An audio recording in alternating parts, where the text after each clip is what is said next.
حسین ستارہ ابو ہریرہ نبی کا پیارا ابو ہریرہ۔ اعوذ باللہ من الشیطان الرجیم، بسم اللہ الرحمن الرحیم۔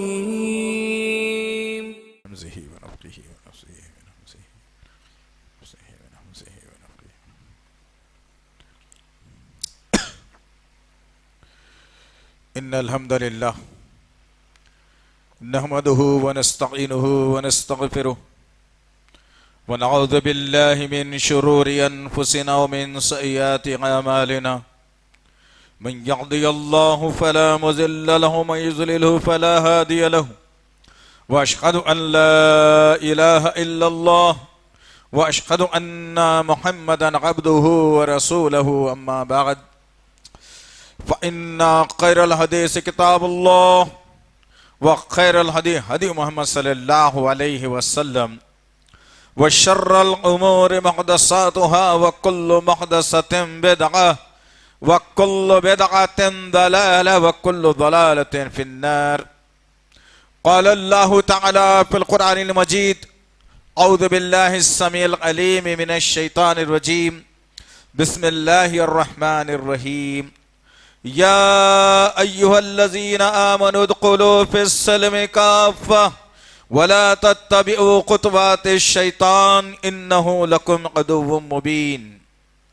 ربي اشرح لي صدري ويسر لي أمري واحلل عقدة من لساني يفقهوا قولي، رب زدني علما، آمين رب العالمين۔ تمام تعریفیں بزرگ بڑائی کبریائی اس رب غالب مولا کے لیے جو تمام جہانوں کا پالنہار مدبر مشکل کشا حاجت روا، جس کی ذات میں کوئی شکوہ نہیں، جس کی دانش میں کوئی شکایت نہیں، ور خطا سے لا ریب ہے۔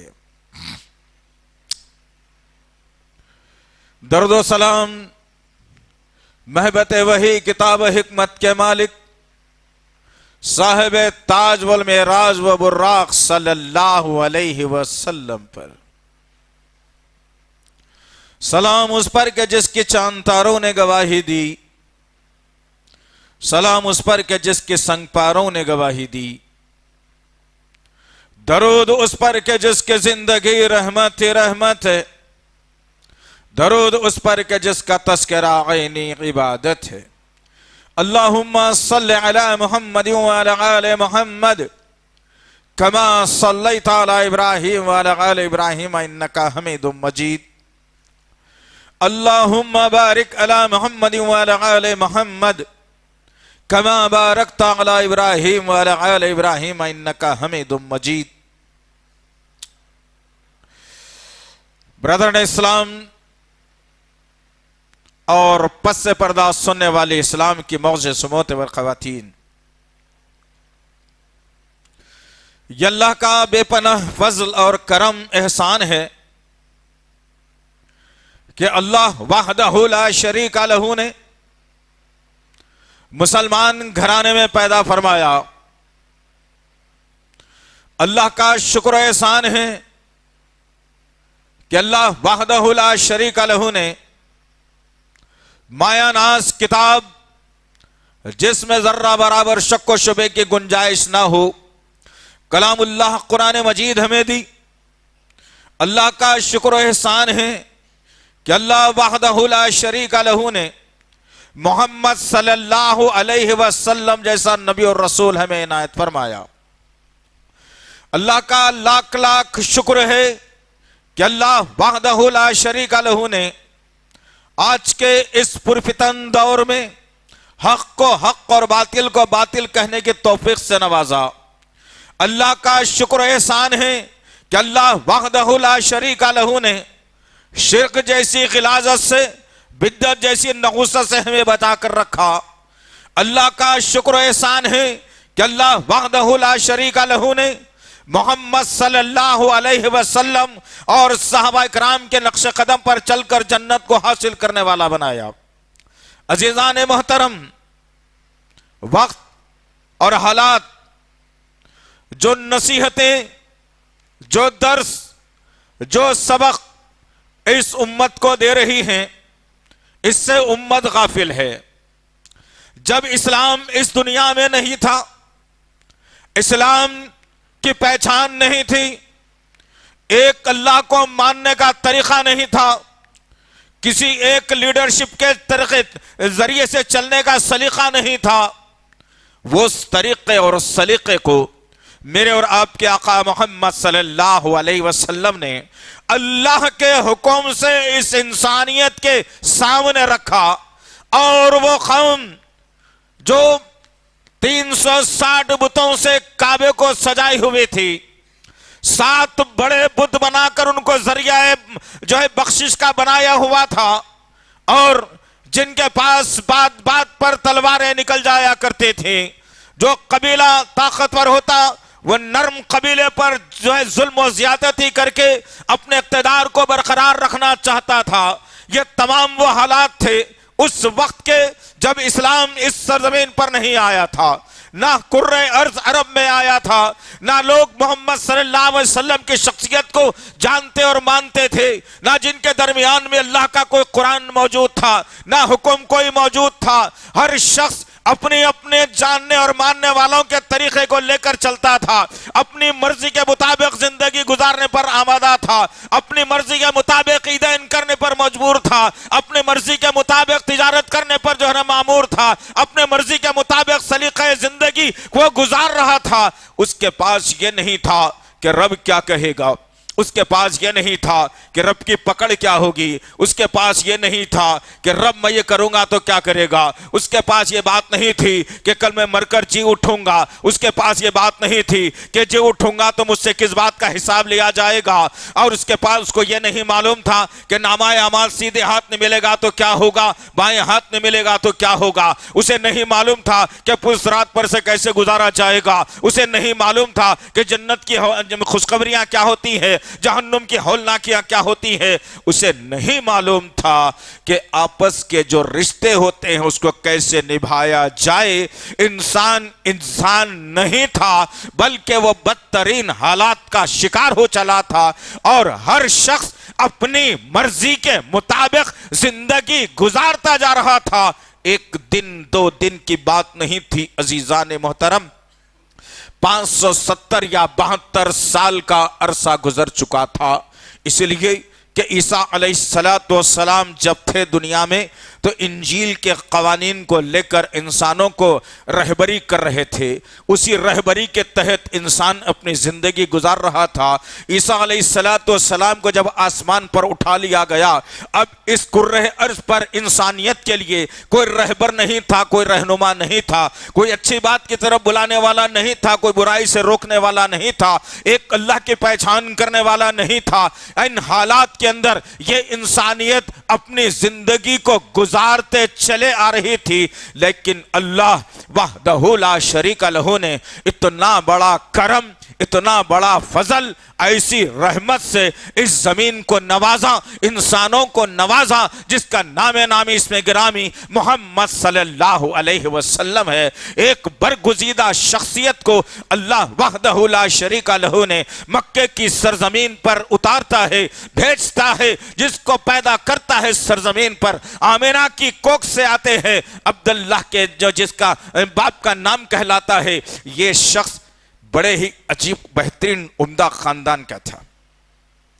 اس وقت سے اللہ نے حفاظت فرمائی۔ عزیزان محترم، آج جو دین کا کباڑا میں اور آپ کر رہے ہیں نا، آج جو دین کا مذاق میں اور آپ بنا رہے ہیں نا، آج جو نبی کریم صلی اللہ علیہ وسلم کا نام لے کر معاشرے میں جو گند ہم پھیلا رہے ہیں نا، ذرا ان کی ابتدا بھی دیکھنا کہاں سے تھی، انتہا بھی دیکھنا کہاں سے تھی۔ پتہ چلے گا ہر ایمان والے کو جس کے سینے کے اندر خالص ایمان ہے، جس سینے کے اندر خالص رب کی محبت ہے، جس سینے کے اندر خالص رب کی محبت ہے، وہ نبی سے ناجائز عاشقی نہیں کرتا، محبت کرتا ہے۔ محبت اور عاشقی میں ہم نے پہلے کئی جمعوں میں آپ کے سامنے بات کو رکھ کر بتا دیا کہ عاشقی ناجائز رشتے کا نام ہے، محبت ایک جائز رشتے کا نام ہے۔ اللہ